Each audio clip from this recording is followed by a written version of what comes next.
الحمدللہ رب العالمین والصلاة والسلام علی سید المرسلین وعلی آلہ وصحبہ اجمعین۔ ہمارے پیارے دوست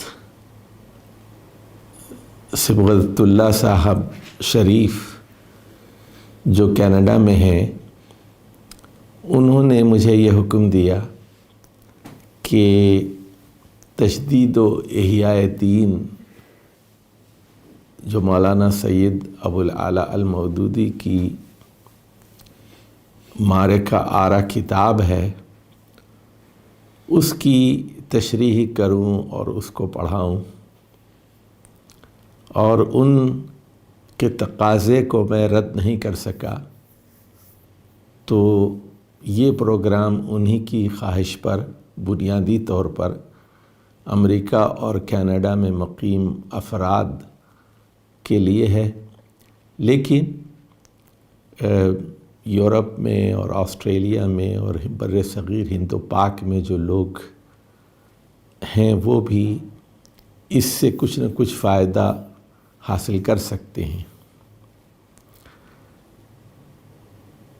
اور میں کوشش کروں گا کہ اپنے ناقص علم کے مطابق جیسا کچھ میں سمجھا سکتا ہوں اس کتاب کو سمجھانے کی کوشش کروں گا۔ کتاب کا موضوع بہت ہی دلچسپ ہے، اور یہ ہے کہ دین اسلام کے اندر تجدیدی کارنامے کیا کیا ہوئے ہیں۔ تو مولانا مودودی رحمہ اللہ کے بارے میں شاید آپ جانتے ہوں کہ وہ 1903 میں پیدا ہوئے اور 1979 میں انتقال کیا، 76 سال کی زندگی پائی۔ تو یہ 20ویں صدی کی ایک شخصیت ہے، 1903 سے 1979 تک۔ اور یہ زمانہ دیکھ لیجئے، ہندوستان میں انگریزوں کی حکومت تھی اس وقت۔ مولانا مودودی جب بالغ ہوئے تو اسی زمانے میں پہلی جنگ عظیم ہوئی جس میں لاکھوں لوگ مارے گئے، اور اس کے بعد دنیا کے اندر وہ بڑی قوتیں سامنے آ گئیں جنہوں نے بعد میں دوسری جنگ عظیم کے بعد اقوام متحدہ کے نام سے ایک تنظیم بنائی، اور جس کے سائے تلے دنیا کا نیا نظام وجود میں آیا، اور ایک ویٹو پاور کے ذریعے سے پوری دنیا پر حکمرانی کی جانے لگی۔ مولانا مودودی نے 1941 میں جماعت اسلامی کی بنیاد رکھی جب وہ 38 سال کے تھے، اور مولانا مودودی جیسی شخصیات روز روز پیدا نہیں ہوتی، بہت ہی ذہین آدمی تھے۔ اللہ سبحانہ و تعالیٰ نے ان کو اس وقت پیدا کیا جب مسلمان ہر طرف شکست کھا رہے تھے اور امپیریلزم کا دور تھا، اور آپ جانتے ہیں کہ کہیں انگریز، کہیں ویلندیزی، کہیں پورچگیز، کہیں اسپینش قوتیں، کہیں فرانسیسی قوتیں، اور کہیں برطانوی قوتیں، اور کہیں اطالوی قوتیں دنیا پر قبضہ کر رہی تھیں اور دوسری قوموں کا استحصال کر رہی تھیں، اور ایک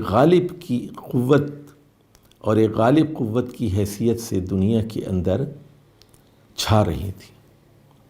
تو یہ وہ زمانہ ہے جب مولانا مودودی نے آنکھ کھولی اور اپنی تصنیفات اور اپنے استدلال کے ذریعے سے ایک نئی فکر کی بنیاد رکھی،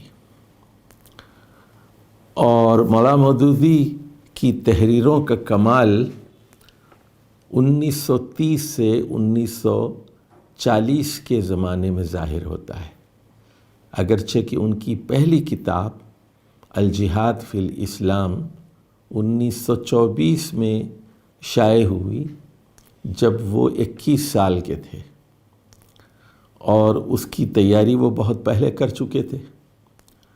تو اس سے یہ معلوم ہوتا ہے الجہاد فی الاسلام کے مطالعے سے کہ وہ رامائن کا، بھگوت گیتا کا اور ویدوں کا اور بائبل کا اچھا خاصا مطالعہ کر چکے تھے، اور دوسرے مذاہب میں صلح و جنگ کے آداب پر ان کی پوری گرفت تھی۔ اور یہی وجہ ہے کہ انہوں نے جہاد جیسے موضوع پر قلم اٹھایا، اور کسی معذرت کے بغیر اور معذرت خواہانہ رویے کے بغیر اسلام کی تعلیمات کو اور اسلام کے نظریے جہاد کو پوری شد و مت کے ساتھ پیش کیا۔ اور یاد رکھیے، یہی وہ زمانہ تھا جب انگریز یہ کوشش کر رہے تھے کہ کوئی جھوٹا نبی پیدا کرے اور ایسے علماء پیدا کریں، ان کو خریدا جائے جو جہاد کو منسوخ کر دیں۔ اور آپ جانتے ہیں کہ ایک جھوٹے نبی بھی پنجاب کے اندر پیدا ہوئے، اور کچھ علماء بھی ان کی ہاں میں ہاں ملانے لگے۔ بہرحال یہ وہ زمانہ ہے جب مولانا مودودی نے لکھنے کا کام شروع کیا، اور 1930 سے 1940 تک ان کے قلم سے لازوال کتابیں نکلی، اور 1935 سے 40 کے بعد تو ان کی فکر اپنا ایک راستہ متعین کر چکی تھی۔ اور آپ جانتے ہیں کہ پردہ قرآن کی 4 بنیادی اصطلاحیں اور تجدید و احیاء دین جیسی کتابیں ان کے قلم سے نکل چکی تھیں۔ ہندوستان میں ایک پرچہ الفرقان کے نام سے نکلتا تھا۔ مولانا منظور نعمانی رحمہ اللہ اس رسالے کے مدیر تھے،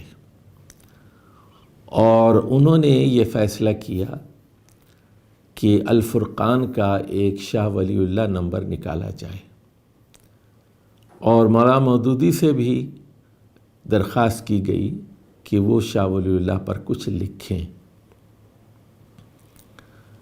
اور لکھنے والوں میں مولانا مناظر احسن گیلانی، مولانا ابوالحسن علی ندوی، مولانا مسعود عالم ندوی جیسے بڑے لوگ شامل تھے۔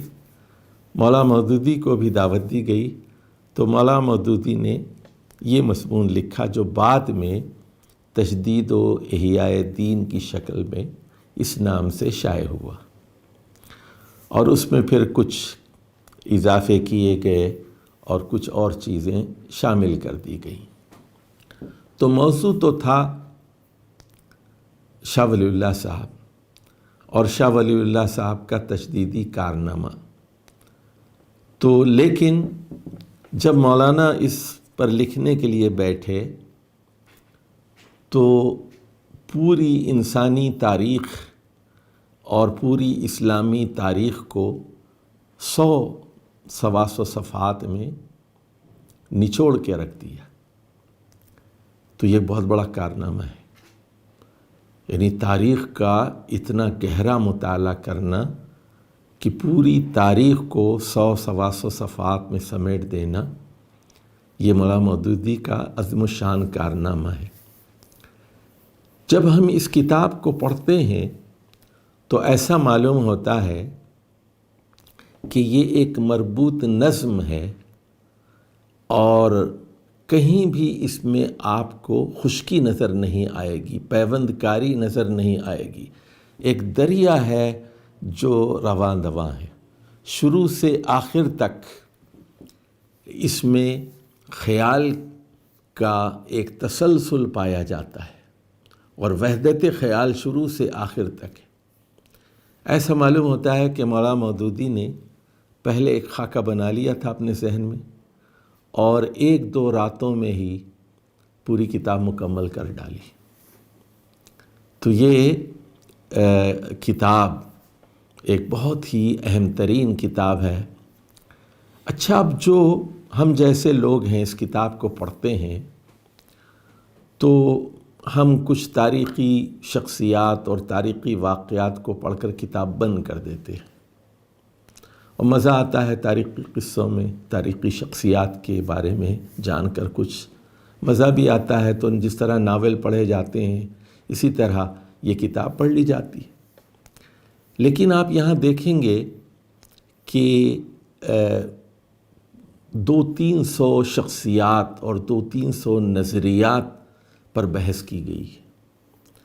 تو اس کتاب کو سمجھنے کے لیے انبیاء کی تاریخ کو بھی سمجھنا ضروری ہے، اور اسلام سے پہلے کی تاریخ اور فلسفے کو سمجھنا بھی ضروری ہے، اور اسلام کے بعد کی تاریخ اور فلسفے کو بھی سمجھنا ضروری ہے، اور لوگوں کے بارے میں اور لوگوں کے نظریات کے بارے میں، اچھی یا برائی، لوگوں کے بارے میں اور لوگوں کے نظریات کے بارے میں اچھی اور بری رائے قائم کرنے کے لیے یہ ضروری ہے کہ قرآن مجید اور احادیث نبوی صلی اللہ علیہ وسلم کا گہرا مطالعہ ہو، یعنی اس خالص اسلامی تعلیمات کی روشنی میں نظریات کو اور شخصیات کو پرکھا جائے، اور اس کے لیے ایک ناقدانہ نگاہ کی ضرورت ہوتی ہے۔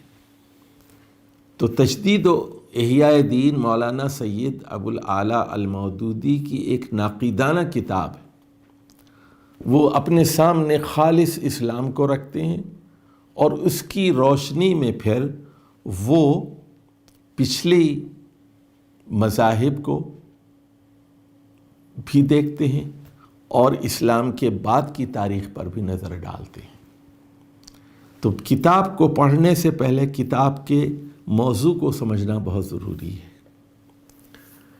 تو میں اپنے سامعین و ناظرین سے یہ کہنا چاہوں گا کہ وہ ایک کاغذ لے لیں اور اس میں ترتیب وار لکھتے جائیں کہ حضرت موسیٰ کا زمانہ کب ہے، حضرت ابراہیم کا زمانہ کب ہے، اور پھر اس کے بعد حضرت داؤد اور سلیمان کا زمانہ، اور حضرت عیسیٰ کا زمانہ، اور پھر اس کے بعد جو چیزیں آئی ہیں، یعنی قبل مسیح سے پہلے جو یونانی فلسفے گزرے ہیں، اور جو ایرانی فلسفی اور دانشور گزرے ہیں، اور جو بر صغیر ہند و پاک کے اندر جو مذاہب اس وقت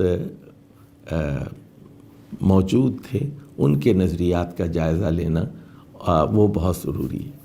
تو ایک ٹائم لائن آپ کے پاس ہونا چاہیے کہ کون سے زمانے کی ہم بات کر رہے ہیں، اور یعنی نبی اکرم صلی اللہ علیہ وسلم سے پہلے کی منطق اور دانش اور مذہبی اصول وہ کیا تھے، اور نبی کریم صلی اللہ علیہ وسلم کے بعد کی منطق اور دانش کیا تھی۔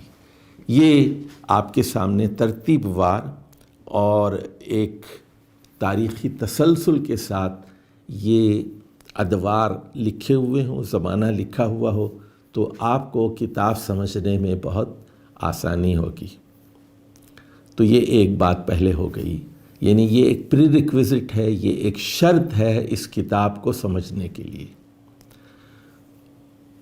دوسری بات یہ ہے کہ اس کتاب کا موضوع کیا ہے۔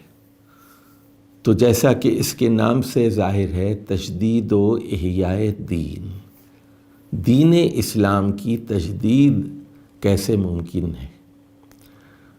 تو مولانا مودودی بڑی تفصیل کے ساتھ یہاں یہ بتاتے ہیں کہ تجدید میں اور تجدد میں کیا فرق ہے۔ تو انشاءاللہ وہ بحث ہم تفصیل سے آگے آپ کی خدمت میں رکھیں گے۔ یعنی دین کے اوپر جو گرد پڑی ہوئی ہے، تو اس گرد کو صاف کر کے دین اسلام کا اصل چہرہ لوگوں کے سامنے پیش کرنا، اور وہ اصل نظام قائم کر کے دکھانے کی کوشش کرنا، یہ ہے کار تجدید۔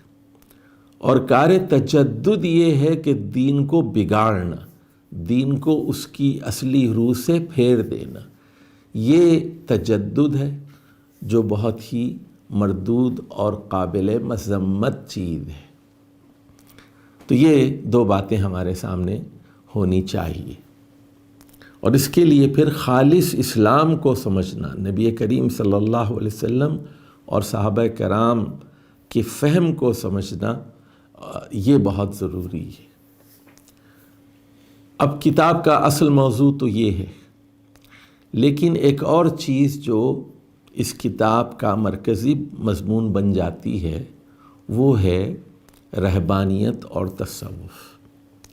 تو کتاب کے آغاز ہی سے مولانا مودودی وہ بحث شروع کرتے ہیں کہ رہبانیت کا تصور تاریخ میں کیا رہا ہے، اور نبی اکرم صلی اللہ علیہ وسلم سے پہلے رہبانیت کے تصورات کیا تھے، اور اسلام کے بعد کس طرح رہبانیت نے مسلمانوں پر اثر ڈالا۔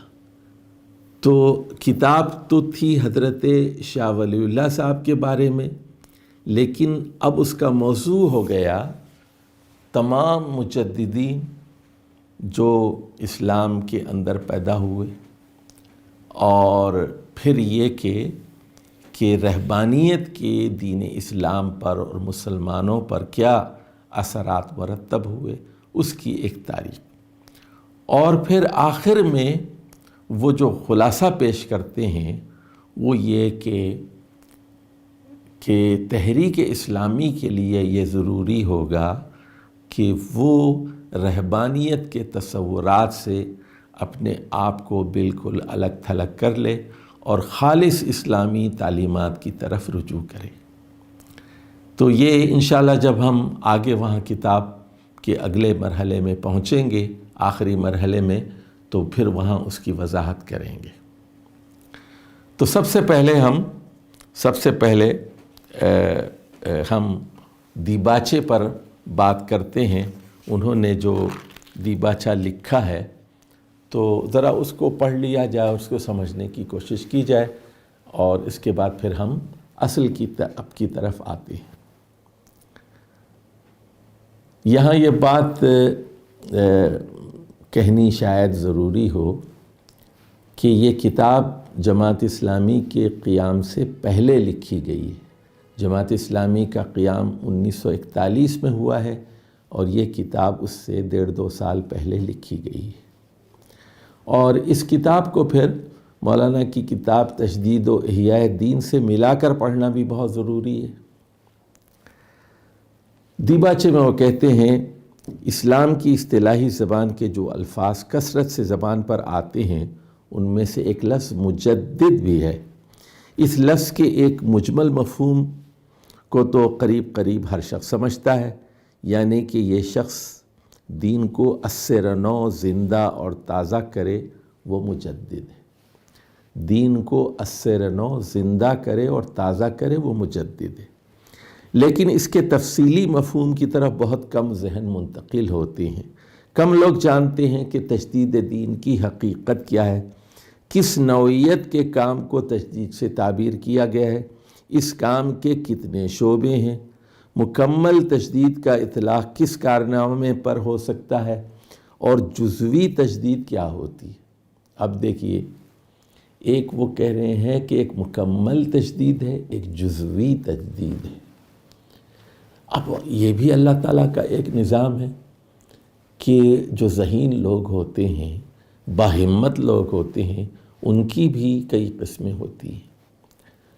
تو اور اپنی ذہانت اور اپنی جرأت اور حوصلے کے مطابق وہ دین کا کام کرتے ہیں۔ یعنی یہ جو عظیم ہستیاں ہوتی ہیں جنہیں ہم مجدد کہتے ہیں، جو دین کو زندہ کرتے ہیں، ان کا بھی ایک تخصص ہوتا ہے، ایک اسپیشلائزیشن ہوتی ہے۔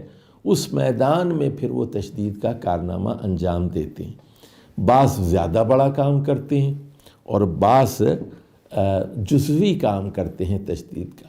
بہرحال جو بھی دین کا کام کرے اور دین کو ازسر نو تازہ اور زندہ کرنے کی کوشش کرے، وہ عظیم آدمی ہوتا ہے اور اللہ کے ہاں بہت مقبول ہوتا ہے۔ تو وہ یہ کہتے ہیں اس ناواقفیت کا نتیجہ یہ ہے کہ لوگ ان مختلف بزرگوں کے کارناموں کی پوری طرح تشخیص نہیں کر سکتے جنہیں تاریخ اسلام میں مجدد قرار دیا گیا ہے۔ وہ بس اتنا جانتے ہیں کہ عمر بن عبدالعزیز رحمہ اللہ بھی مجدد ہیں، اور امام غزالی بھی مجدد ہیں، ابن تیمیہ بھی مجدد، شیخ احمد سرہندی بھی مجدد، اور شاہ ولی اللہ بھی مجدد، مگر انہیں یہ معلوم نہیں ہے کہ کون کس حیثیت سے مجدد ہے اور اس کا تجدیدی کارنامہ کس نوعیت اور کس مرتبے کا ہے۔ اس ذہول اور غفلت کی ایک بڑی وجہ یہ ہے کہ جن ناموں کے ساتھ حضرت، امام، حجت الاسلام، قطب العارفین، زبدۃ السالکین اور اس قسم کے الفاظ لگ جاتے ہیں، ان کی عقیدت مندی کا اتنا بوجھ دماغ پر پڑ جاتا ہے کہ پھر کسی میں یہ الفاظ لگ جاتے ہیں، ان کی عقیدت مندی کا اتنا بوجھ دماغوں میں پڑ جاتا ہے پھر کسی میں یہ طاقت نہیں رہتی کہ آزادی کے ساتھ ان کے کاموں کا جائزہ لے کر ٹھیک ٹھیک مشخص کر سکے کہ کس نے اس تحریک کے لیے کتنا اور کیسا کام کیا ہے۔ تو اب یہ دیکھیے کہ ہم جب لوگوں کا احترام کرتے ہیں کسی کو، تو کسی بھی میدان میں اس کے ساتھ امام کا لفظ استعمال کرتے ہیں۔ جیسے مثال کے طور پر حدیث کے جو ماہرین ہیں ان کے ساتھ ہم امام لگا دیتے ہیں، جیسے ہم کہتے ہیں امام بخاری، امام مسلم، امام نسائی، امام ابو داؤد وغیرہ وغیرہ۔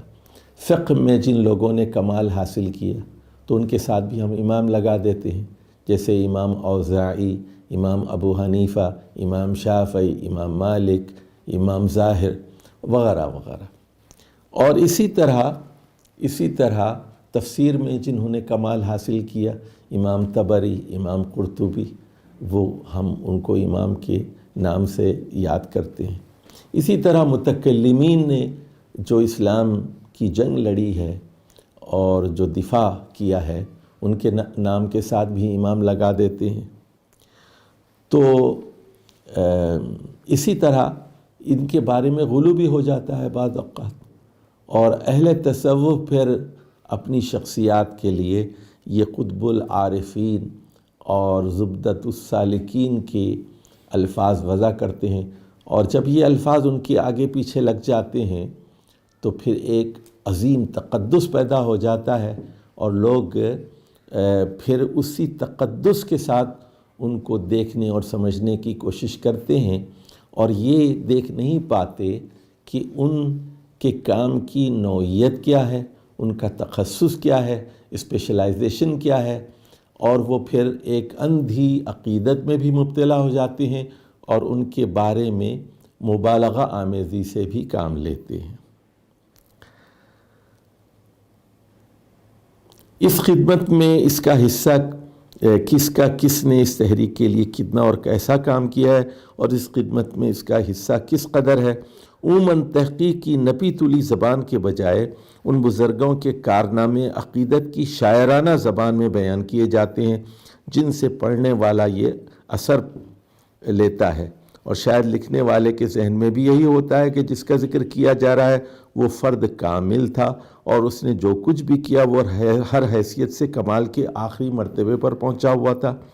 حالانکہ اگر اب ہمیں تحریک اسلامی کی تجدید و احیاء کے لیے کوئی کوشش کرنی ہے تو اس عقیدت مندی اور اس ابہام و اجمال سے کچھ کام نہ چلے گا۔ یہ ہے اصل بات، وہ کہنا چاہتے ہیں کہ ہمیں تاریخ پر نظر ڈالنی ہوگی۔ اچھا، یہاں میں ایک ضمنی بات بھی میں بتانا چاہتا ہوں کہ قرآن مجید کا مزاج بھی ناقدانہ ہے، اور مسلمان دانشوروں کے لیے، علماء کے لیے یہ ضروری ہوتا ہے کہ بڑے صبر و تحمل کے ساتھ اپنے اندر ایک ناقدانہ مزاج پیدا کریں۔ مثال کے طور پر عیسائیت پر قرآن مجید تنقید کرتا ہے، اور وہ کہتا ہے لَقَدْ كَفَرَ الَّذِينَ قَالُوا إِنَّ اللَّهَ هُوَ الْمَسِيحُ ابن مریم۔ بلا شبہ ان لوگوں نے کفر کیا جنہوں نے کہا کہ حضرت عیسیٰ ہی تو اللہ ہے۔ اللہ ہی تو حضرت عیسیٰ ہیں۔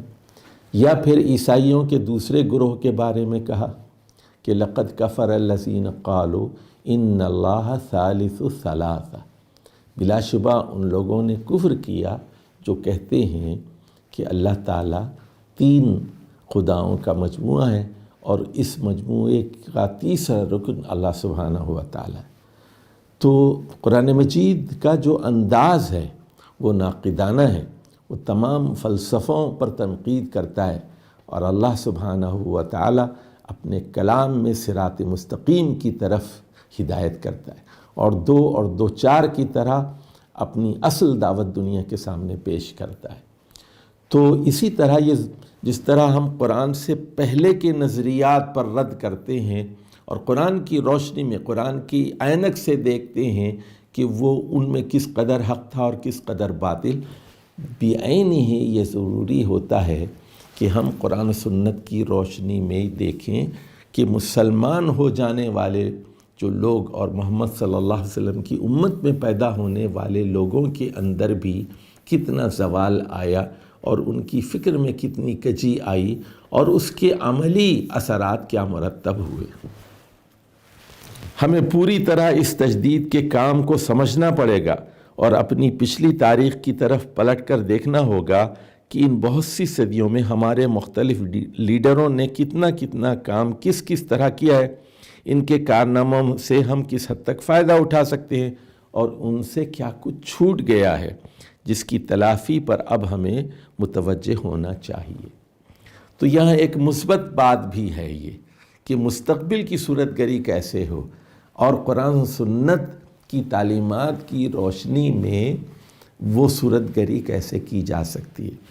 اچھا، اس کے لیے ضروری یہ ہوتا ہے کہ قرآن مجید کو آخری کلام اور محمد صلی اللہ علیہ وسلم کو آخری نبی تسلیم کیا جائے اور قرآن سنت پر مبنی نظام کو دین کامل سمجھا جائے۔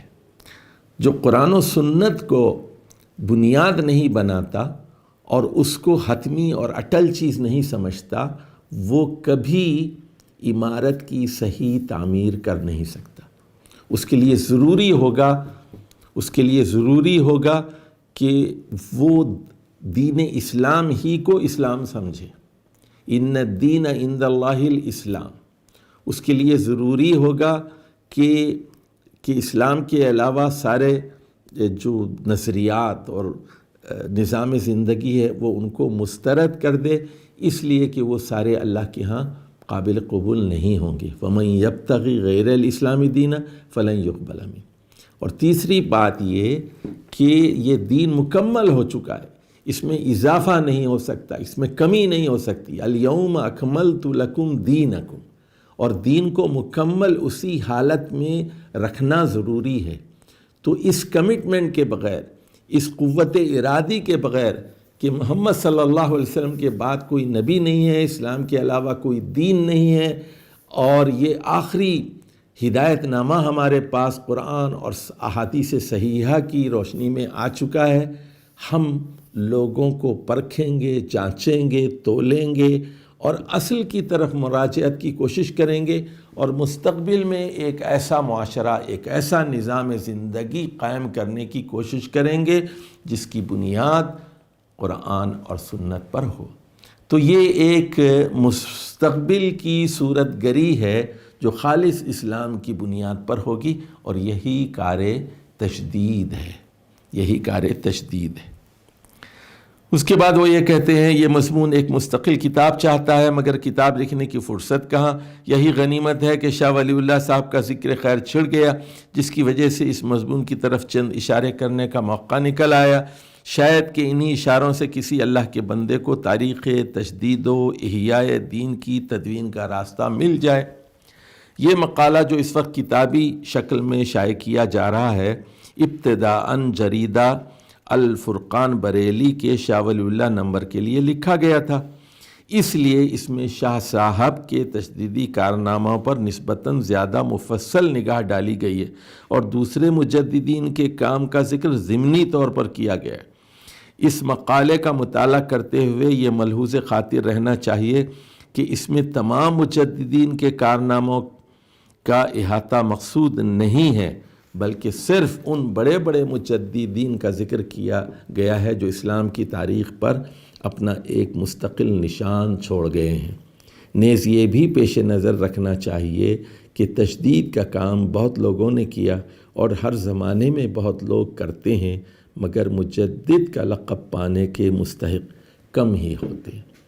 تو یہ مولانا کا دیباچہ تھا جو 1940 عیسوی میں یا 1939 عیسوی میں لکھا گیا تھا، کتاب کے شائع ہونے سے پہلے، لیکن یہ مضمون وہاں 1939 کا مضمون ہے جو شاہ ولی اللہ نمبر الفرقان کا اس کے لیے لکھا گیا تھا۔ اور اس کے بعد پھر مولانا مودودی نے اس میں کچھ اضافے کیے، اس کے غالباً 5ویں ایڈیشن میں اس میں کچھ اضافے کیے، اور جب اس کے مضامین پر تنقید ہوئی تو ظاہر ہے کہ جب آپ کوئی کلام کرتے ہیں پوری 1400 سال کی تاریخ پر اور اسلام سے پہلے کے نظریات پر، تو بہت سارے لوگ اس پر تنقید کریں گے، اسلام کے دشمن بھی تنقید کریں گے، کیونکہ اسلام کے آنے کے بعد اسلام سے پہلے کے جو نظریات تھے ان پر تنقید کی گئی ہے۔ دوسری چیز یہ کہ خود مسلمانوں کے اندر جو دانش ہے وہ بھی اس کو پوری طرح ہضم نہیں کرے گی، کیونکہ پوری تاریخ پر ایک ناقدانہ نگاہ ڈالی گئی ہے۔ پھر یہ بتایا گیا ہے کہ مختلف جو بزرگ ہماری امت کے اندر پیدا ہوئے، اللہ تعالیٰ ان سب سے راضی ہو جائے، ان کے کارناموں کی نوعیت کیا تھی۔ اب آ جاتے ہیں کہ کتاب کا آغاز مولانا مودودی کہاں سے کرتے ہیں۔ تو سب سے پہلے وہ یہ بتاتے ہیں کہ اسلام کا مقابلہ جاہلیت سے، اسلام کا مقابلہ جاہلیت سے، اور جاہلیت کے بارے میں بتاتے ہیں کہ جاہلیت 3 قسم کی ہے۔ ایک جاہلیت خالصہ ہے، اور ایک جاہلیت مشرکانہ ہے، اور ایک جاہلیت راہبانہ ہے۔ جاہلیت خالصہ، جاہلیت مشرکانہ اور جاہلیت راہبانہ۔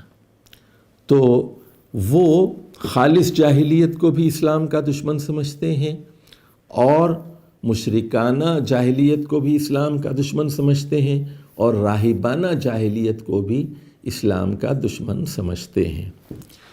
تو ذرا دیکھتے ہیں کہ وہ اسلام اور جاہلیت کی کشمکش کو کس طرح پیش کرتے ہیں۔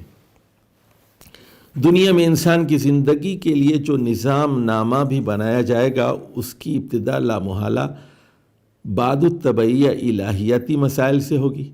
زندگی کی کوئی اسکیم بن نہیں سکتی جب تک کہ انسان کے متعلق اور اس میں کائنات کے متعلق جس میں انسان رہتا ہے واضح اور متعین تصور نہ قائم کر لیا جائے۔ یہ سوال کہ انسان کا برتاؤ یہاں کیا ہونا چاہیے، کس طرح اس دنیا میں کام کرنا چاہیے، دراصل اس سوال سے گہرا تعلق رکھتا ہے کہ انسان کیا ہے، اس کائنات میں انسان کی حیثیت کیا ہے، اور اس کائنات کا نظام کس ڈھنگ کا ہے جس سے انسان کی زندگی کو ہم آہنگ ہونا چاہیے۔ اس سوال کا جو حل بھی تجویز کیا جائے گا، اس کے لحاظ سے اخلاق کا ایک نظریہ قائم ہوگا۔ پھر اسی نظریے اخلاقی کی نوعیت کے مطابق انسانی زندگی کے مختلف شعبوں کی تشکیل ہوگی۔ پھر اسی سانچے کے اندر انفرادی سیرت و کردار اور اجتماعی تعلقات و معاملات کے قوانین اپنی تفصیلی صورت اختیار کریں گے۔ دنیا میں اس وقت تک انسانی زندگی کے لیے جتنے مذہب و مسلک بھی بنے ہیں، ان سب کو بہرحال اپنا ایک فلسفہ، ایک اساسی نظریہ اخلاق مرتب کرنا پڑتا ہے، اور اس اصول کو لے کر چھوٹے بڑے جزیات تک میں ایک مسلک کو دوسرے مسلک سے جو چیز ممتاز کرتی ہے وہ یہی فلسفہ اور یہی اخلاقی نقطۂ نظر ہے، کیونکہ دستور زندگی کا مزاج اس چیز کی طبیعت کے مطابق بنتا ہے اور اس کے قالب میں روح کی حیثیت رکھتی ہے۔ تو اس کے بعد وہ 4 نظریے پیش کرتے ہیں: جاہلیت خالصہ، جاہلیت مشرکانہ، جاہلیت راہبانہ اور اسلام، خالص اسلام۔ اب دیکھیے یہ جاہلیت خالصہ کیا ہیں اور اس کے بنیادی نکات کیا ہیں۔ اس پر مولانا مودودی یہ کہتے ہیں کہ یہ جاہلیت خالصہ یہ ہے جس کو آپ کہتے ہیں مادہ پرستی، مٹیریلزم، الحاد یا مذہب کا انکار اور دین کا انکار، یہ نظریات ہیں جس کو وہ جاہلیت خالصانہ یا خالصہ یا محدہ کہتے ہیں وہ اس کو۔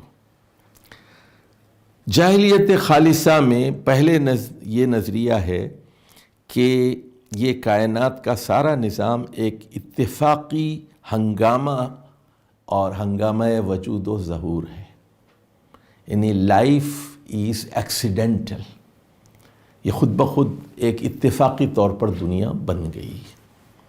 دیکھیے قرآن مجید اس کے رد میں کہتا ہے ربنا ما خلقت ھذا باطلا، اور یہ ہم نے بیکار پیدا نہیں کیا۔ اور دوسری جگہ کہا گیا کہ یہ کھیل کھیل میں اس کائنات کو ہم نے نہیں بنایا ہے، کھیلتے کھیلتے ایکسیڈنٹل نہیں بنایا، خود بخود ایسے نہیں بن گئی، بلکہ اس کا ایک پیدا کرنے والا ہے، با مقصد ہے، جو کچھ پیدا کیا گیا اس کا ایک مقصد ہے۔ تو جاہلیت خالصہ یہ ہے کہ یہ نظام ایک اتفاقی ہنگامہ وجود و ظہور ہے جس کے پیچھے کوئی حکمت نہیں، مصلحت نہیں، کوئی مقصد کار فرمان نہیں ہے، یوں ہی بن گیا ہے، یوں ہی چل رہا ہے اور یوں ہی بے نتیجہ ختم ہو جائے گا۔ تو یعنی وہ جو شاعر کہتا ہے کہ یہ چمن یوں ہی رہے گا اور ہزاروں جانور اپنی اپنی بولیاں سب بول کر اڑ جائیں گے۔ تو یہ چمن یوں ہی رہے گا، کتنی جھوٹی بات اس نے کہی ہے۔ اسلام کہتا ہے کہ یہ چمن یوں ہی نہیں رہے گا، یہ دنیا درہم برہم کر دی جائے گی، یہ زمین اپنے حال پر نہیں ہوگی، یہ آسمان اپنے نام پر اپنے حال پر قائم نہیں رہے گا، یہ چاند یہ ستارے سب گل کر دیے جائیں گے، چاند اور سورج کو ملا دیا جائے گا، جمع الشمس والقمر، اور ایک روز قیامت ہوگا۔ یہ شمس و قمر کا نظام، یہ رات اور دن کا نظام، یہ قائم نہیں رہے گا، ایک اور دوسرا نظام ہوگا۔ تو اب یہ جو جاہلیت خالصہ یہ کہتی ہے اس کائنات کا کوئی خدا نہیں ہے، اور اگر ہے بھی تو اس کے ہونے یا نہ ہونے کا انسان کی زندگی سے کوئی تعلق نہیں ہے۔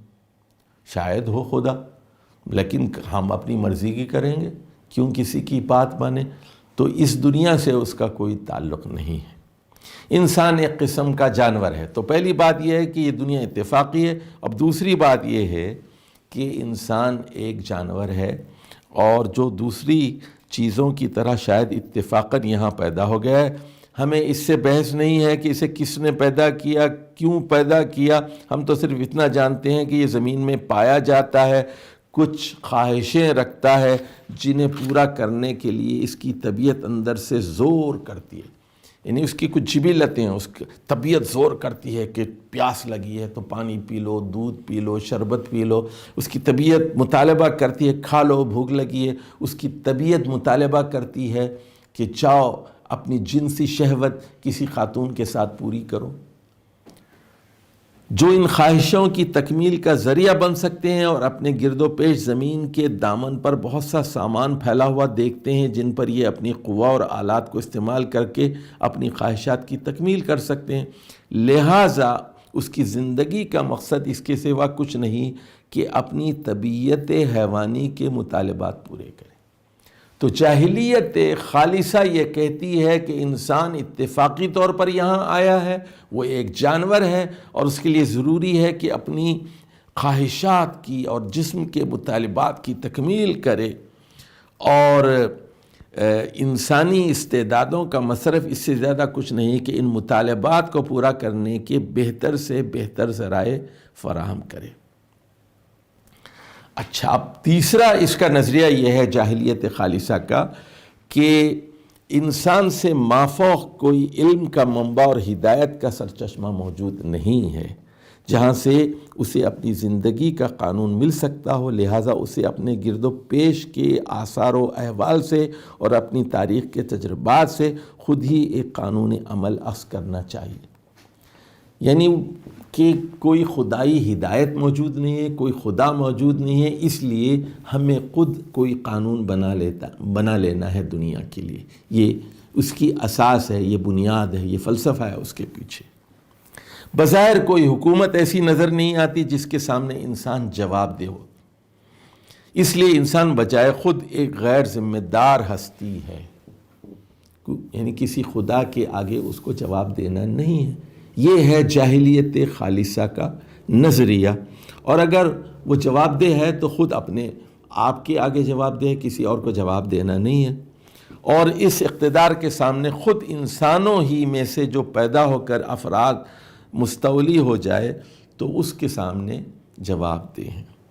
اعمال کے نتائج جو کچھ بھی ہوں اسی دنیاوی زندگی کی حد تک ہیں، یعنی یہاں کوئی چوری کرے تو یہاں اس کو کوئی سزا دینا ہو تو دے دیجئے، لیکن اس کا تعلق اسی دنیا سے ہے، اس کے علاوہ آخرت میں کوئی حصہ نہیں ہے، اس کے ماں سوا کوئی زندگی نہیں ہے۔ لہٰذا صحیح اور غلط، مفید اور مضر، قابل اخذ اور قابل ترک ہونے کا فیصلہ صرف انہی نتائج کے لحاظ سے کیا جائے گا جو دنیا میں ظاہر ہوتے ہیں۔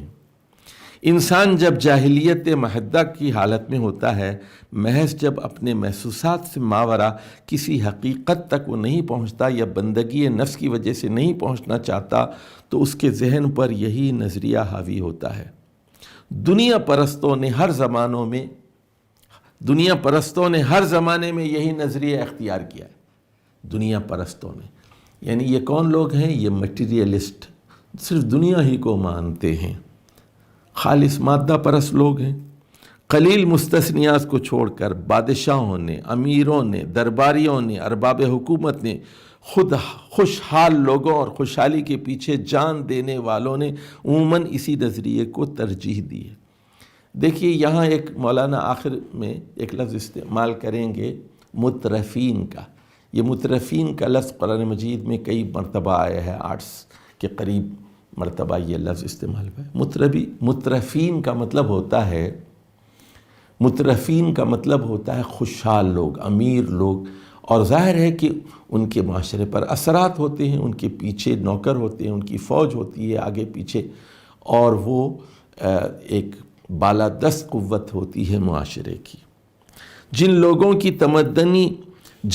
کی تمدنی ترقی کے گیت تاریخ میں گائے جاتے ہیں، بالعموم ان سب کے تمدن کی جڑ میں یہی نظریہ کام کرتا ہے۔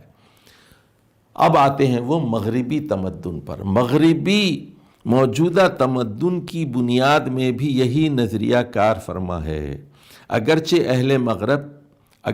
اہل مغرب سب کے سب خدا اور آخرت کے منکر ہیں، نہ علمی حیثیت سے سب مادہ پرستانہ اخلاق کے قائل ہیں، لیکن جو روح ان کے پورے نظام تہذیب و تمدن میں کام کر رہی ہے وہ اسی انکار خدا اور آخرت اور اسی مادہ پرستانہ اخلاق ہی کی روح ہے، اور وہ کچھ اس طرح ان کی زندگی میں پیوست ہو گئی ہے کہ جو لوگ علمی حیثیت سے خدا اور آخرت کو مانتے ہیں اور اخلاق میں ایک غیر مادہ پرستانہ نقطہ نظر اختیار کرتے ہیں، وہ بھی غیر شعوری طور پر اپنی واقعی زندگی میں دہریے اور مادہ پرستی ہیں، کیونکہ ان کے علمی نظریے کا ان کی عملی زندگی سے بالفعل کوئی ربط قائم نہیں ہے۔ تو اب وہ یہ کہہ رہے ہیں کہ ساری جو مغربی تہذیب ہے اور مغربی تمدن ہے یہ جاہلیت خالصہ ہے، کہ اس کی اکثریت اور ان کی جو اجتماعی فکر ہے اس کی بنیاد یہی بات ہے کہ کوئی خدا نہیں ہے، ہم کسی خدا کے آگے جواب دہ نہیں ہیں، ہمارا جو کچھ نظام ہے وہ اسی دنیا کے بارے میں، اگرچہ کہ وہاں خدا کو ماننے والے بھی ہیں اور کچھ اخلاقیات کے ماننے والے بھی ہیں، لیکن عملی طور پر چونکہ وہ ایک بڑے نظام کا حصہ ہیں اس لیے ان کی کوئی حیثیت وہاں نہیں ہے۔ ایسی ہی کیفیت ان سے پہلے کے مترفین اور خدا فراموش لوگوں کی بھی تھی۔ اب یہ ایک کیفیت کا نام ہے، ایک کیفیت کا نام ہے۔ اب اس کے بعد ذرا غور سے بات سمجھیے اس کو۔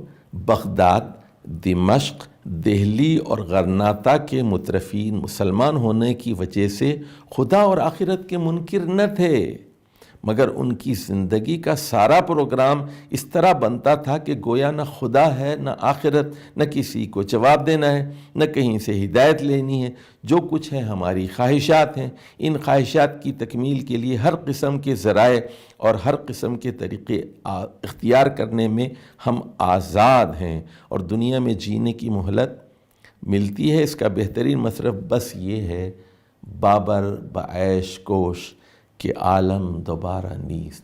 بابر عیش کرتا جا، عیش کرتا جا، کیونکہ دوبارہ زندگی تو نہیں ہے۔ اب سنیے یہاں جو اہم لفظ آیا ہے اور اہم جملہ آیا ہے وہ یہ، بغداد، دمشق، دہلی اور غرناطہ کے مترفین مسلمان بھی اسی کیفیت میں مبتلا تھے۔ جس طرح آج یورپ میں، امریکہ میں، آسٹریلیا میں اور مغربی تہذیب سے متاثر معاشرے کے اندر خدا کا کوئی کردار نہیں ہے، کوئی آسمانی ہدایت کے وہ پابند نہیں ہیں، وہ اپنے آپ کو خود قانون ساز سمجھتے ہیں، ان کی اپنی وضع کردہ اخلاقیات ہے، وہ خدائی اخلاقیات کا اپنے آپ کو پابند نہیں سمجھتے اور خالص دہریے ہیں، دنیا پرست ہیں اور جاہلیت خالصہ میں مبتلا ہیں۔ بعین ہی وہ یہ کہہ رہے ہیں بغداد۔ بغداد سے مراد یہاں بغداد کے مترفین کون ہیں؟ یعنی بنو عباس کے جو بادشاہ گزرے اور جو خلیفہ گزرے۔ اور دمشق کا مطلب یہی ہے کہ بنو امیہ کے آخری دور میں جس طرح لوگ پیدا ہوئے، اور دہلی مطلب یہ کہ دہلی میں جو حکومتیں رہیں، مثال کے طور پر یہی بابر کو لے لیجیے اور ہمایوں کو لے لیجیے۔ اکبر نے تو نیا دین ہی ایجاد کر لیا تھا، اور سوائے اورنگزیب کے اور چند اور لوگوں کے، اس میں پھر وہ محمد شاہ رنگیلے وغیرہ سارے لوگ ملتے ہیں آپ کو۔ اور غرناطہ، اسپین کے جو حکمران تھے وہ بھی مترفین تھے اور ان کے رویے بھی اسی طرح کے تھے، اور اسی وجہ سے آپ دیکھتے ہیں کہ ان کی حکومتیں پھر زوال کا شکار ہوئیں، اور یہاں تک کہ پھر اسپین سے ایک ایک آدمی نکال دیا گیا۔ آج وہاں اسلام اور مسلمانوں کے صرف نقوش باقی ہیں، لیکن وہاں پر مسلمان آپ کو نظر نہیں آتے۔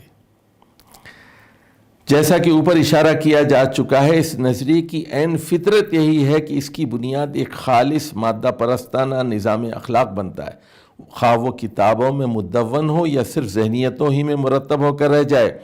پھر اس ذہنیت سے علوم و فنون و افکار و آداب کی آبیاری ہوتی ہے، اور پورے نظام تعلیم و تربیت میں الحاد و مادیت کی روح سرایت کر جاتی ہے۔ پھر انفرادی سیرتیں اسی سانچے میں ڈھلتی ہیں۔ انسان اور انسان کے درمیان تعلقات و معاملات کی تمام صورتیں اس نقشے پر بنتی ہیں، اور قوانین کا نشو و نما اسی ڈھنگ پر ہوتا ہے۔ پھر اس طرز کی سوسائٹی میں سطح پر وہ لوگ ابھر آتے ہیں جو زیادہ سے زیادہ مکار، بددیانت، جھوٹے، دغاباز، سنگ دل اور خبیث النفس ہوتے ہیں۔ یعنی جو لوگ اوپر آتے ہیں، جو سیاستدان، جو بیوروکریسی اور جو پیسے والے لوگ، مترفین، درباری، وزیر اور صحافی اور ادیب اور شاعر، سب معاشرہ ایسا ہوتا ہے جو خالص مادہ پرست ہوتا ہے، بڑے مکار ہوتے ہیں، وہ جھوٹے ہوتے ہیں، بددیانت ہوتے ہیں۔ کیوں؟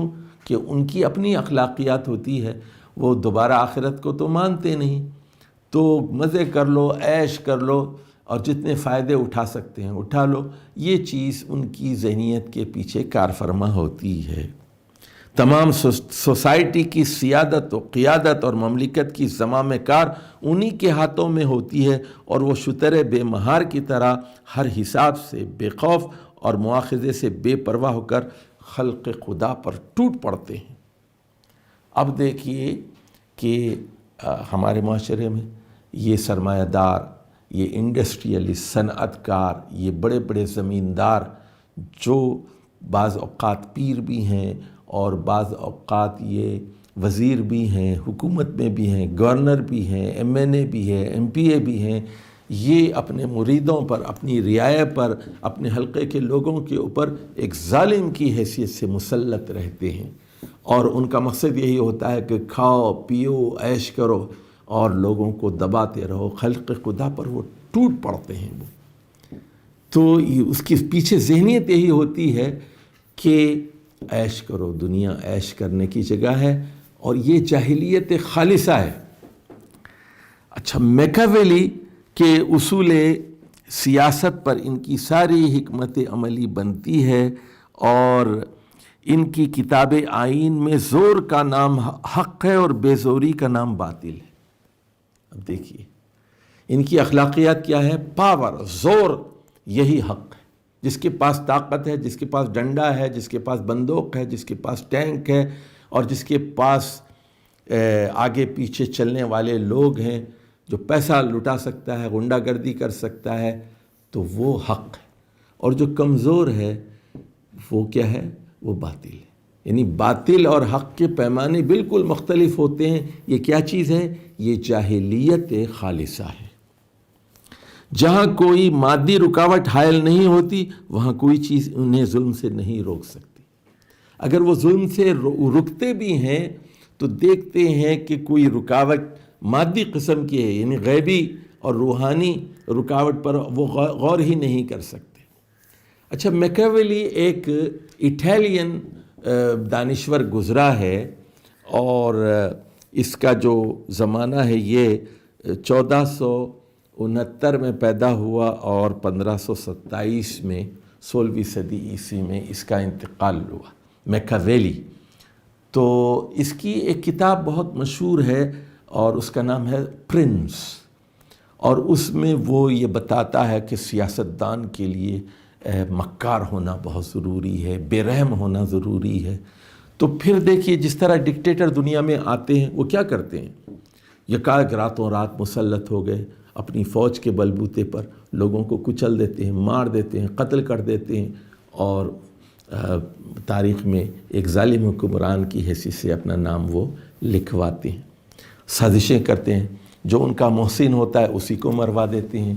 تو ان میں کوئی اخلاقیات نہیں ہوتی، یہ جاہلیت خالصہ ہے، اور اسی پر مبنی وہ بات ہے جو میکاویلی نے اپنی کتاب میں لکھی ہے کہ دنیاوی خالص مکارانہ اور بددیانتی پر مبنی سیاست کیا ہوتی ہے۔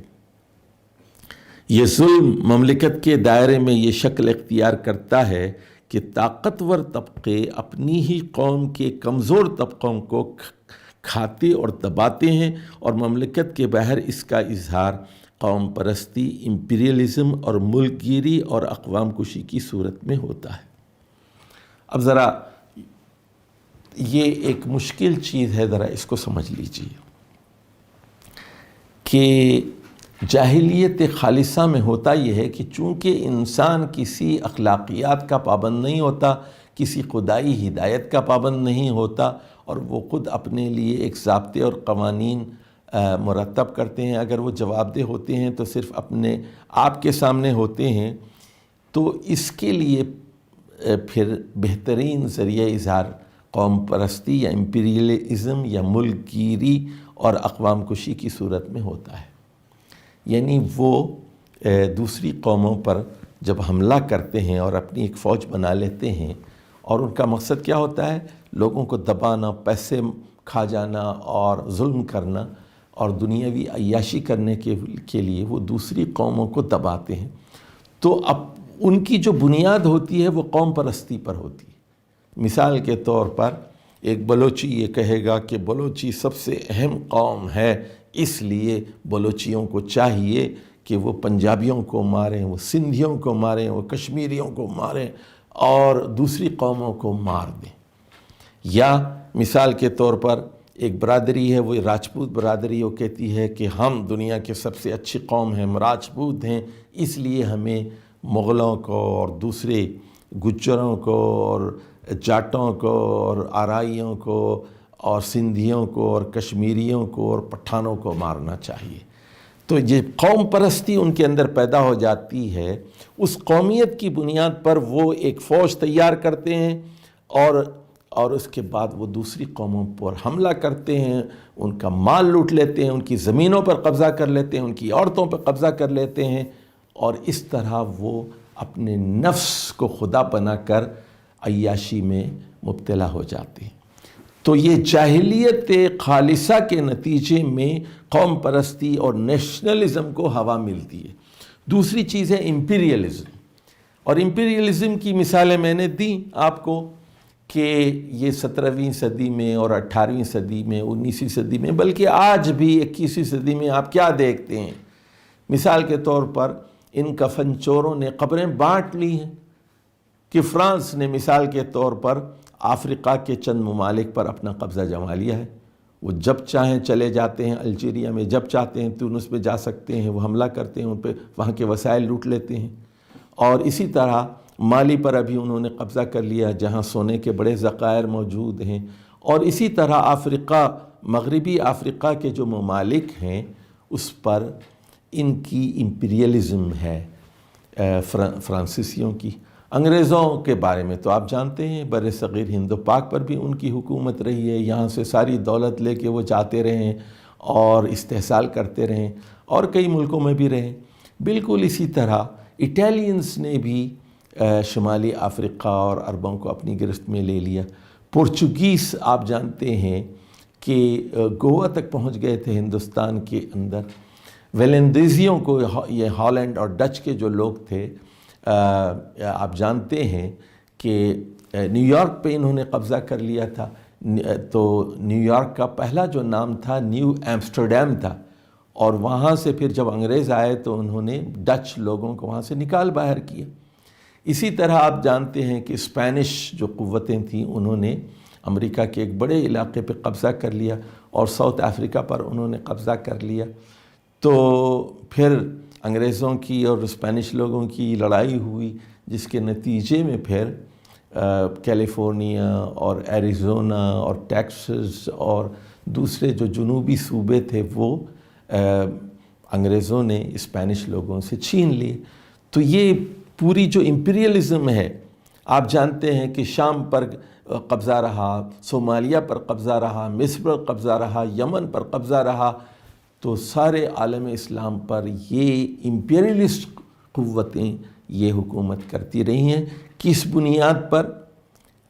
پیسے کی بنیاد پر، ہتھیار کی بنیاد پر، قومیت کی بنیاد پر، رنگ و نسل کی بنیاد پر، اور تھیں یہ خالص جاہلیت کی علم بردار، جس کو وہ جاہلیت خالصہ کہتے ہیں۔ اور ملک گیری، اقوام کشی، لوگوں کو مارنا، قتل کرنا، اپنے آپ کو برتر اور بالا سمجھنا، دوسرے انسانوں کو حقیر اور فقیر اور جانور اور کیڑے مکوڑے سمجھنا، تو یہ اس کی فطرت میں ہے کہ میں اپنی عیاشی کے لیے، میں اپنے مادی فائدے کے لیے جس کو چاہے مار ڈالوں۔ اب یہی چیز ہم آپ دیکھتے ہیں موجودہ زمانے کے اندر۔ دیکھیے پہلی جنگ عظیم اور دوسرے جنگ عظیم کے بعد کیا ہوا کہ اب ایک نئی قسم کی امپیریلزم ہے ہمارے ہاں، اور ویتنام کی جنگ کو آپ دیکھتے ہیں تو امریکہ نے دوسری جنگ عظیم میں اپنی قوت کا مظاہرہ کیا، ہیروشیما اور ناگاساکی پر بم گرائے گئے، اور ادھر جاپان آگے بڑھنے کی کوشش کر رہا تھا، اور الاسکا میں اور دوسرے جو علاقے تھے وہ اس طرف سے آنے کی کوشش کر رہا تھا، اور امریکہ کے مغربی حصے پر وہ حملے کی تیاری کر رہا تھا۔ ادھر روس کو آپ نے دیکھا کہ مشرقی یورپ کے بہت سارے ممالک پر انہوں نے قبضہ کرنے کی کوشش کی، یہاں تک کہ وہ افغانستان تک پہنچ گئے۔ پھر آپ نے دیکھا کہ ویتنام پر کس طرح ظلم امریکہ ڈھاتا رہا، اور پھر اس کے بعد آپ نے دیکھا کہ 91 میں کویت پر عراقی حملے کے بعد کس طرح مغربی اقوام اس پر ٹوٹ پڑیں اور 1.5 کے قریب عراقی شہید کیے گئے اور وہاں کے سارے تیل کے ذخائر پر انہوں نے قبضہ کیا، بالخصوص امریکہ اور برطانیہ نے، اور اپنا اپنا حصہ وہ بانٹ لیا۔ تو یہی چیز آپ کو شرق اوسط میں نظر آ رہی ہے۔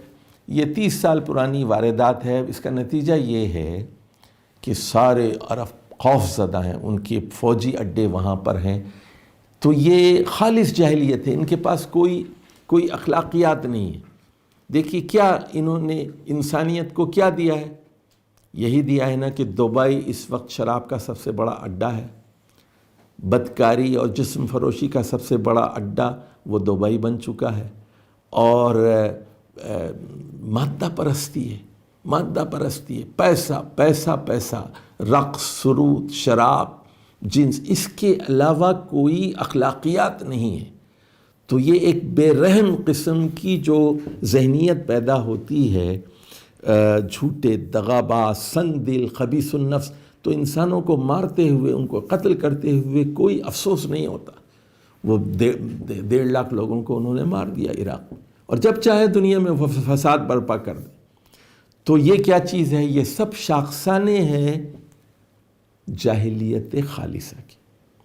اب دوسری جاہلیت کی ہم بات کرتے ہیں، یہ ہے جاہلیت مشرکانہ۔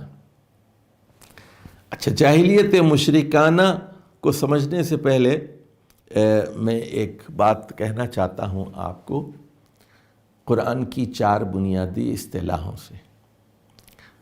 تو ہمارے ہاں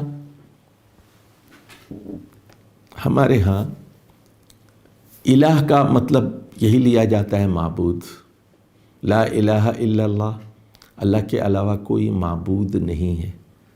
مولانا مودودی نے بتایا کہ معبود کا یہ تصور آیا کیسے الہ کے بارے میں۔ تو وہ یہ کہتے ہیں الہ کی جو اصلی لغوی معانی ہیں وہ طاقت کے ہیں، اور الوہیت اور اقتدار اور طاقت لازم و ملزوم ہے۔ جو پناہ دیتا ہے وہ الہ ہے، جو سکون دیتا ہے وہ الہ ہے۔ چونکہ اس کے اندر اقتدار اور قوت کی روح پائی جاتی ہے، اسی لیے اسی سے دعا کی جاتی ہے، اسی کی عبادت کی جاتی ہے۔ اللہ کو طاقتور سمجھا جائے۔ جو کمزور ہے کبھی وہ پناہ نہیں دے سکتا، کمزور ہے اس سے دعا نہیں کی جا سکتی، کمزور کی عبادت نہیں کی جا سکتی۔ تو الوہیت کے پیچھے اصل چیز وہ پاور ہے۔ ان اللہ علی کل شیء قدیر، وہ ہر شے پر قدرت رکھتا ہے، طاقت رکھتا ہے۔ اچھا، دوسری بات جو مولانا مودودی نے اس کتاب کے اندر وضاحت کی ہے، 4 بنیادی اصطلاحیں کی بات کر رہا ہوں، کہ رب کا مطلب ہمیشہ یہی لیا جاتا ہے عام طور پر پالنے پوسنے والا یا دیکھ بھال کرنے والا۔ لیکن مولانا مودودی نے کہا کہ رب کا ایک مطلب آقا یا مالک، اونر کا بھی ہوتا ہے، اور رب کا ایک مطلب سید، مطاع، سردار، قابل تصرف، جس کی اطاعت کی جائے۔ تو ساورین کے معنی میں بھی یہ لفظ استعمال کیا جاتا ہے۔ ساورین ہے وہ کلی اقتدار کا مالک ہے۔ اور اسی معنی میں فرعون نے دعویٰ کیا تھا کہ انا ربکم الاعلی، یعنی فرعون یہ نہیں کہتا تھا کہ میں خالق ارض و سما ہوں، چاند سورج کو میں نے پیدا کیا ہے، انسانوں کو، جانوروں کو، پرندوں کو، پہاڑوں کو، سمندروں کو میں نے پیدا کیا۔ یہ دعویٰ نہیں تھا۔ فرعون کوئی پاگل آدمی نہیں تھا۔ اس کا دعویٰ یہ تھا کہ دنیاوی معاملات کی حد تک میرا اقتدار چلتا ہے، میں قانون ساز ہوں، میں حاکم اعلیٰ ہوں۔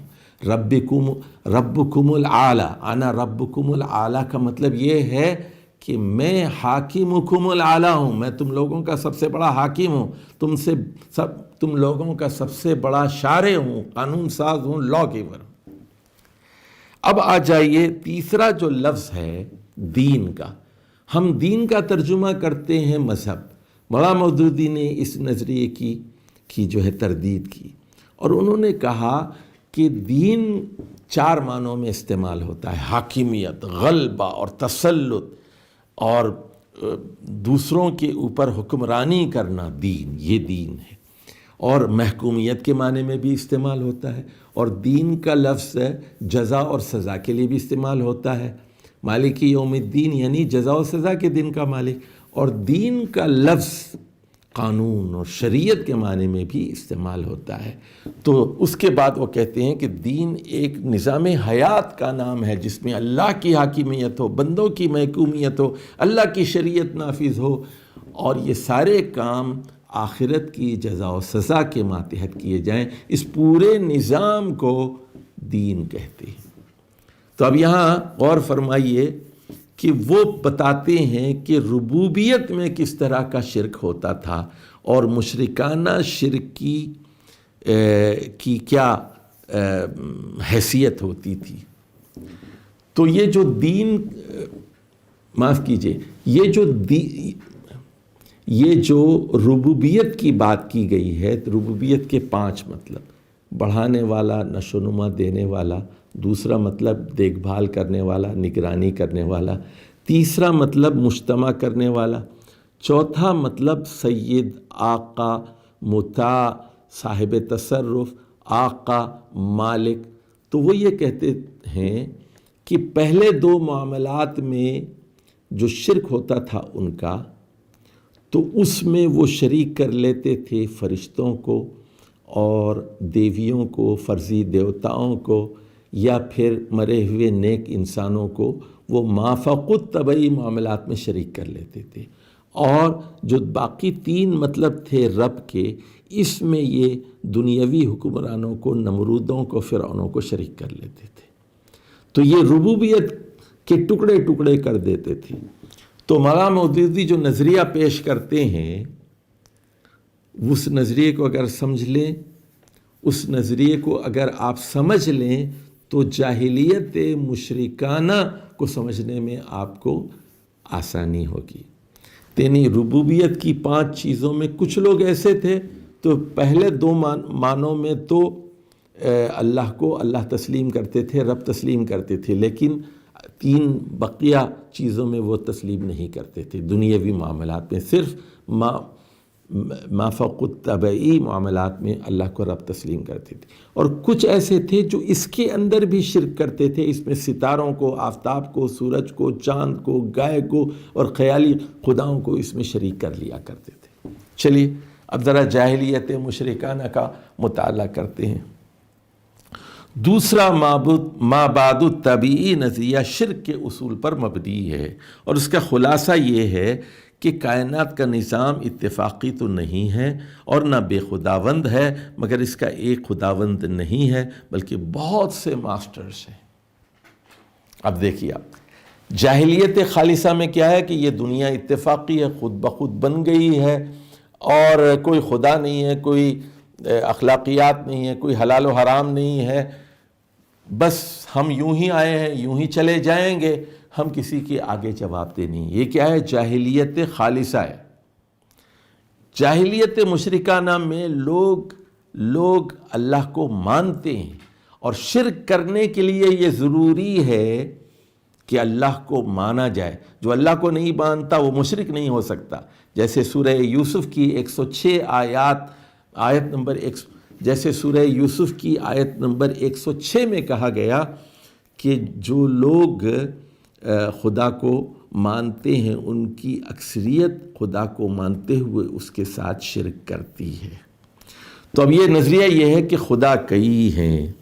یہ خیال چونکہ کسی علمی ثبوت، سائنٹیفک پروف پر مبنی نہیں ہے بلکہ محض خیال آرائی پر اس کی بنا ہے، اس لیے موہوم، محسوس اور معقول اشیاء کی طرف خداوندی الوہیت کو منسوب کرنے میں مشرکین کے درمیان نہ کبھی اتفاق ہو سکتا ہے نہ کبھی ہوا ہے۔ اندھیرے میں بھٹکنے والوں کے ہاتھ جس چیز پر بھی پڑ گیا وہ خدا بنا لی گئی، اور خداؤں کی فہرست ہمیشہ گھٹتی بڑھتی رہی۔ اب دیکھیے یہ مشرکانہ عقیدہ کیا ہے؟ وہ یہ کہتے ہیں ٹھیک ہے خدا تو ہے، ایک بڑا خدا ہے، خالق ہے ایک، لیکن کچھ دوسرے لوگ بھی خدائی میں شریک ہیں، ان کے پاس بھی اختیارات ہیں، وہ فائدہ اور نقصان پہنچا سکتے ہیں۔ اچھا اب یہ دیکھیے فرشتوں کو اللہ کی خدائی میں شریک کیا گیا، جنات کو اللہ کی اختیارات میں شریک کیا گیا، ارواح کو یعنی مرے ہوئے لوگوں کی روحوں کو خدائی میں شریک سمجھا گیا، سیارے یعنی چاند سورج ستارے ان کو، اور زندہ اور مردہ انسان، زندہ لوگوں کی بھی پوجا کی گئی اور مردہ لوگوں کی بھی پوجا کی گئی، درخت، پہاڑ، جانور، دریا، زمین، آگ، سب دیوتا بنا ڈالے گئے۔ اب یہ ایران میں جو مذہب تھا مجوسی مذہب، یہ آگ کی پوجا کیا کرتا تھا۔ ہندوستان میں دیکھیے آپ، ہاتھی کی پوجا ہوتی ہے، گائے کی پوجا ہوتی ہے، جانوروں کی پوجا ہوتی ہے، سانپ کی۔ اچھا سمندر کی پوجا کرتے تھے بہت سارے وہ لوگ جو جزائر میں رہتے تھے، وہ سمندر کی لہریں طوفان آتے تھے تو وہ کہتے تھے کہ یہی ہمارا خدا ہے۔ سورج کی پوجا کی گئی، یعنی آفتاب پرستی مصر میں اور جنوبی عراق بابل کی سرزمین پر بہت ہی عام تھی۔ تو یہ سب خدا بنا ڈالے گئے، آگ اور زمین اور دریا اور جانور اور پہاڑ، مردہ انسان، زندہ انسان وغیرہ۔ بہت سے معانی مجردہ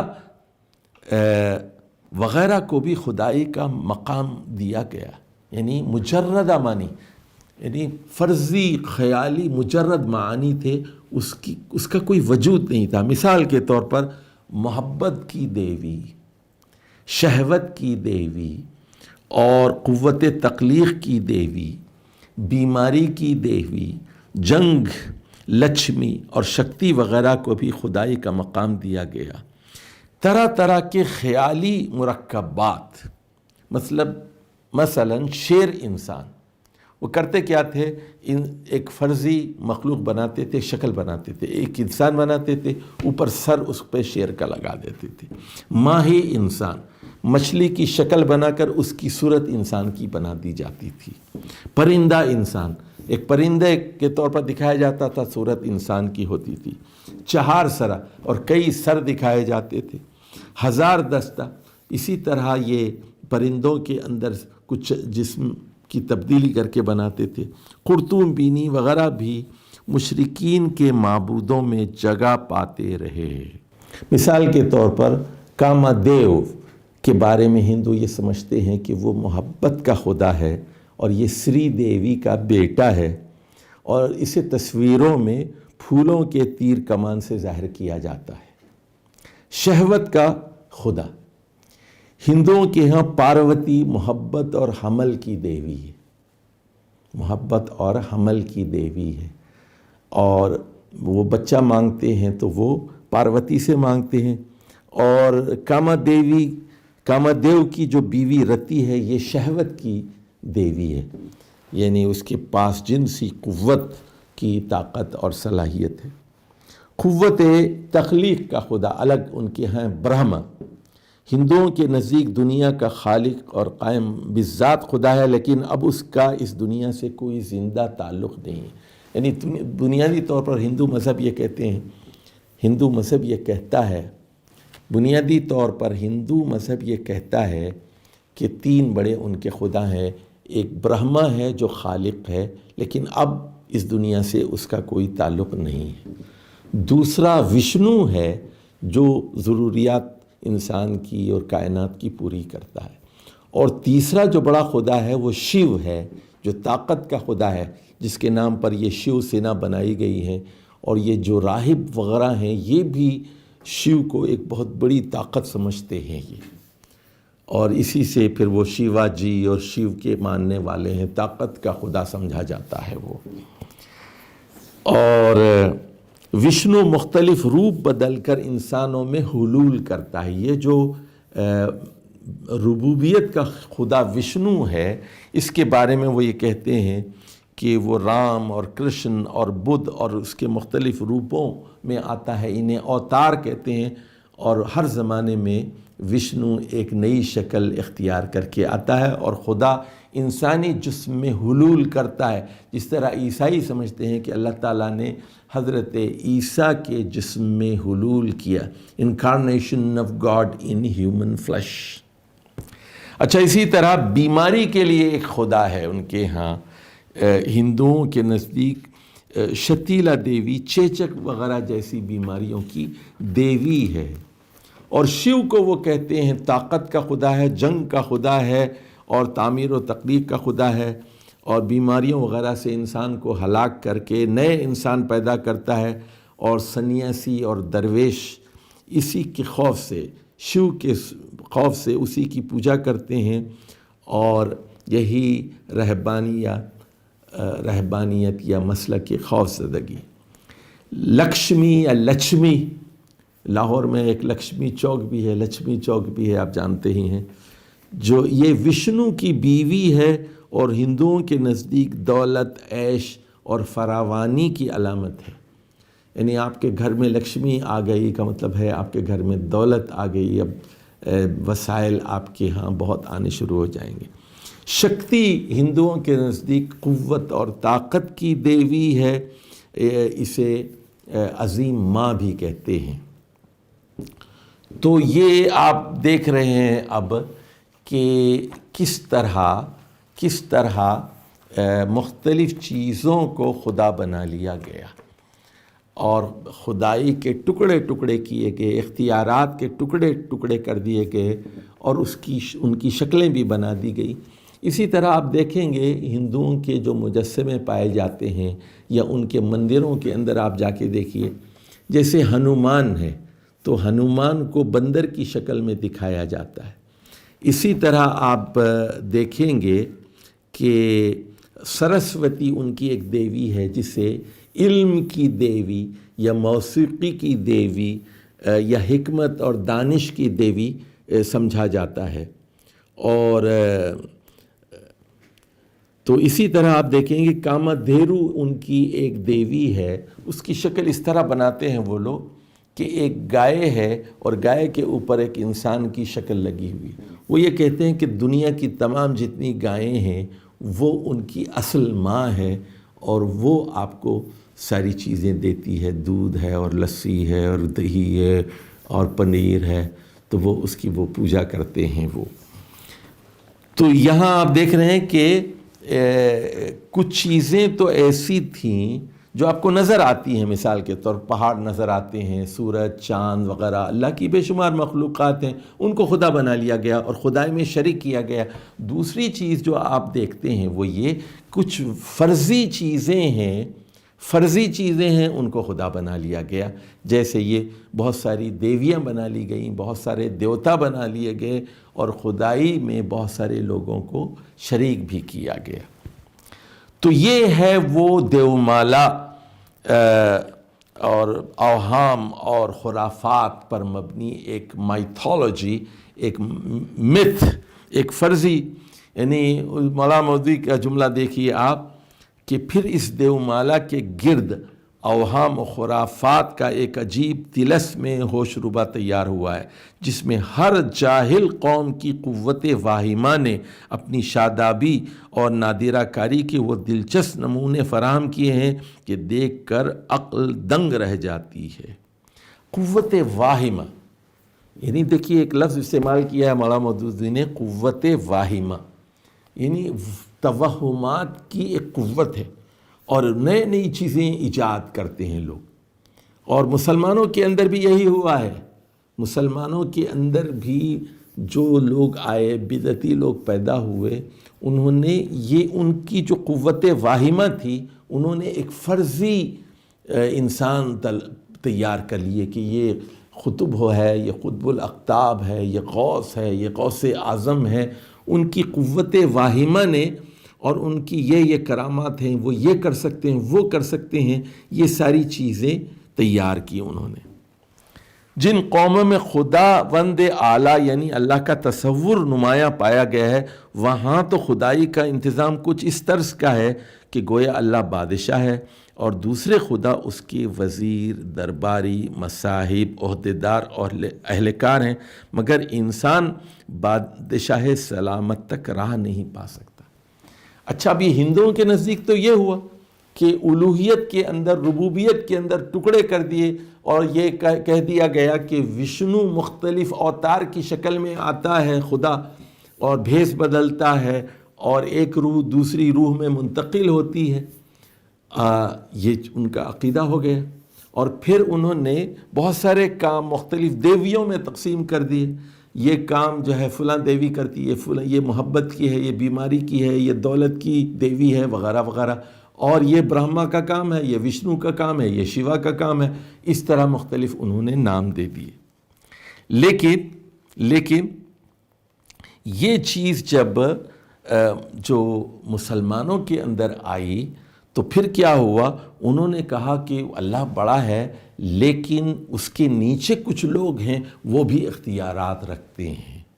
اب یہ شرک کی ایک نئی صورت پیدا ہو گئی، اور اللہ تک جانے آپ ڈائریکٹ نہیں پہنچ سکتے، خدا تک ان تک رسائی کے لیے جس طرح وزیروں کی ضرورت پڑتی ہے، مشیروں کی ضرورت پڑتی ہے، درباریوں اور مصاحب اور عہدیداروں کی ضرورت پڑتی ہے، اسی طرح اللہ کی بھی کچھ لوگ ہوتے ہیں۔